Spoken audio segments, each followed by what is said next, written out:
Hola a todos. Si necesitas repasar la lectura, puedes hacerlo en el enlace. Nos encantaría conocer tu opinión en los comentarios. Comenzamos.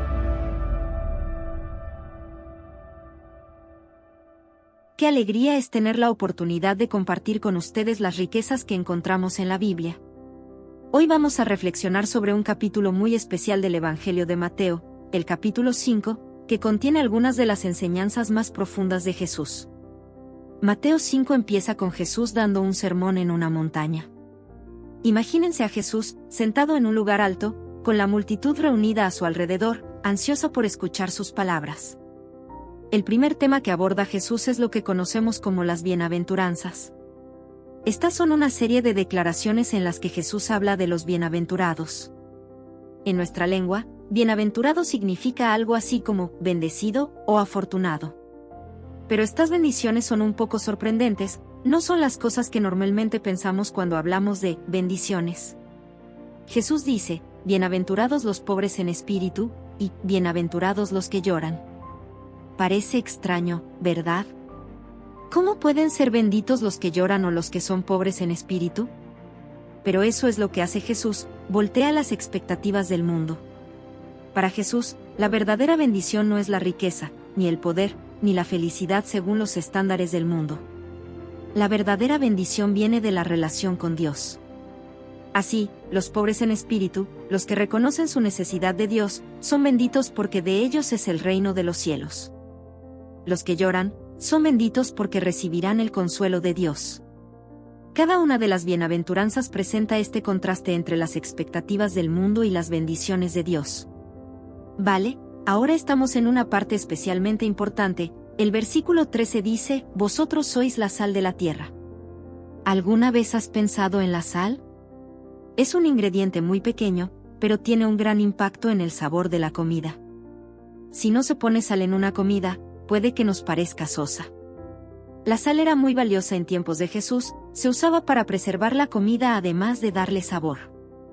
Cuando Jesús dice que somos la sal de la tierra, está diciendo que se supone que debemos tener un impacto positivo en el mundo que nos rodea.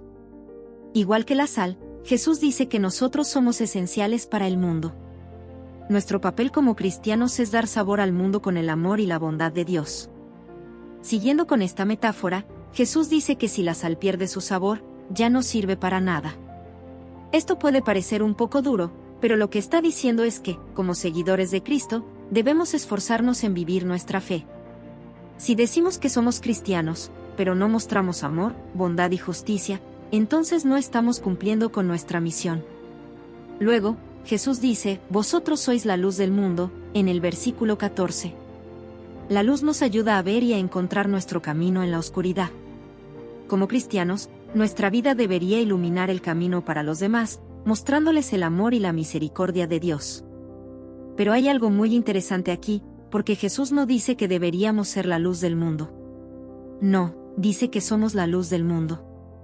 Eso significa que ya tenemos esa luz en nosotros, gracias a la fe en Jesús. Nuestro trabajo es dejar que esa luz brille. Además, Jesús explica que no debemos esconder nuestra luz, sino dejarla brillar para que todos la vean. Cuando hacemos buenas obras, estamos dejando brillar nuestra luz. Pero aquí está la clave, no hacemos buenas obras para que la gente nos aplauda a nosotros, sino para que glorifiquen a Dios. Pasando al versículo 17, Jesús comienza a hablar sobre la ley, que es un conjunto de normas que Dios dio a los israelitas en el Antiguo Testamento. Algunas personas podrían haber pensado que como Jesús estaba enseñando cosas nuevas, estaba anulando o cancelando esa ley. Pero Jesús aclara que no vino a abolir la ley, sino a cumplirla.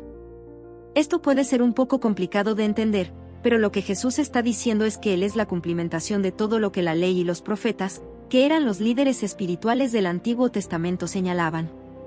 Ellos hablaban de la necesidad de un Salvador, y Jesús es ese Salvador.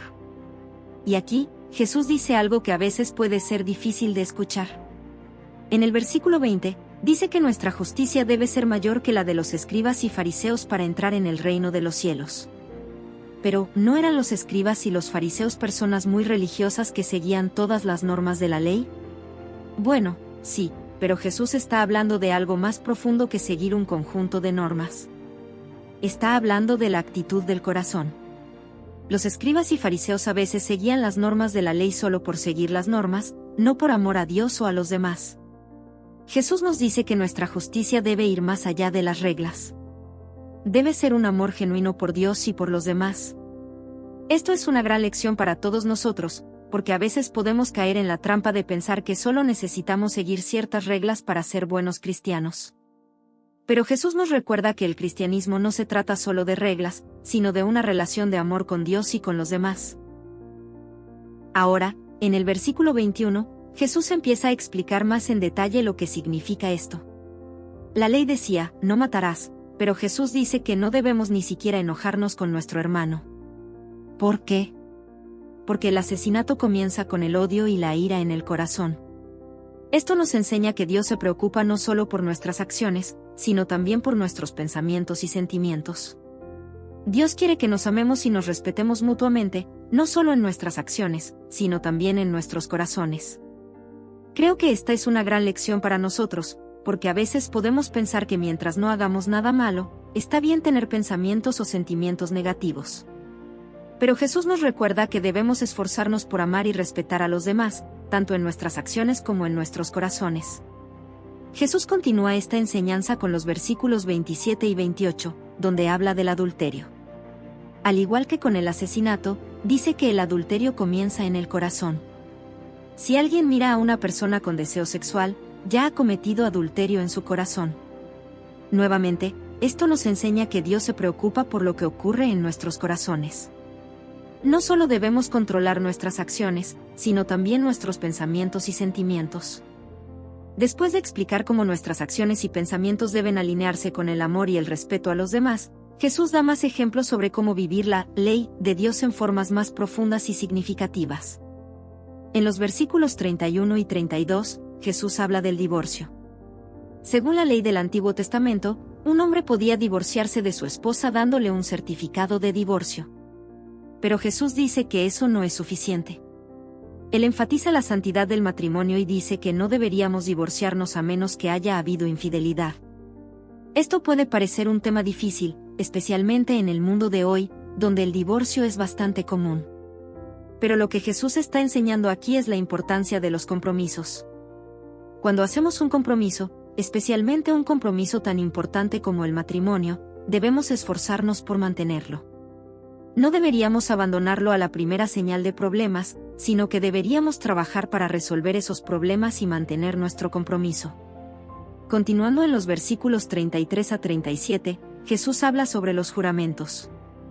Según la ley, uno podría hacer un juramento en nombre de algo importante, como el cielo o la tierra, y eso le obligaría a cumplir su promesa. Pero Jesús dice que no deberíamos hacer juramentos en absoluto. En cambio, debemos decir simplemente sí o no, y luego cumplir nuestra palabra. Este es otro ejemplo de cómo Jesús va más allá de la simple obediencia a las reglas. No es suficiente simplemente seguir las reglas sobre los juramentos, debemos ser personas de palabra, que dicen la verdad y cumplen sus promesas. A continuación, en los versículos 38 a 42, Jesús aborda el tema de la venganza. La ley del ojo por ojo permitía a las personas buscar una retribución justa cuando alguien les hacía daño. Pero Jesús enseña algo radicalmente diferente. Él dice que no deberíamos resistir al mal con más mal, sino que deberíamos responder al mal con bien. Esto es especialmente importante para nosotros hoy en día, en un mundo donde a menudo se nos enseña a responder a los insultos con más insultos y a la violencia con más violencia. Pero Jesús nos llama a un camino diferente, un camino de amor y perdón. Nos desafía a responder al mal con bien, a amar a nuestros enemigos y a orar por aquellos que nos persiguen. Por último, en los versículos 43 a 48, Jesús enseña sobre el amor. Según la ley, se suponía que debías amar a tu prójimo y odiar a tu enemigo. Pero Jesús dice que debemos amar a nuestros enemigos y orar por aquellos que nos persiguen. Esto es posiblemente una de las enseñanzas más difíciles de Jesús. ¿Cómo podemos amar a aquellos que nos hacen daño? ¿Cómo podemos orar por aquellos que nos persiguen? Pero Jesús nos dice que este es el camino al que estamos llamados. Porque cuando amamos a nuestros enemigos, estamos reflejando el amor de Dios, que hace salir el sol sobre buenos y malos, y que manda lluvia sobre justos e injustos. En resumen, el Sermón del Monte nos desafía a ir más allá de la mera obediencia a las reglas y a vivir de acuerdo con los principios de amor, justicia y misericordia. Nos llama a ser la sal de la tierra y la luz del mundo, a amar a Dios y a nuestros prójimos con todo nuestro corazón, y a reflejar el amor y la bondad de Dios en todo lo que hacemos. Espero que estas reflexiones te ayuden a entender y aplicar las enseñanzas del Sermón del Monte en tu vida diaria. Que Dios te bendiga en tu camino de fe. Te agradecemos por tu tiempo y tu compañía. Si este contenido te ha parecido útil, te invitamos a suscribirte, dar un like y comentar. Esto nos ayuda a llegar a más personas a través de YouTube. No olvides revisar el capítulo anterior o seguir al próximo. Además, si te haces miembro de nuestro canal, podrás disfrutar de contenido exclusivo y así ayudarnos a continuar con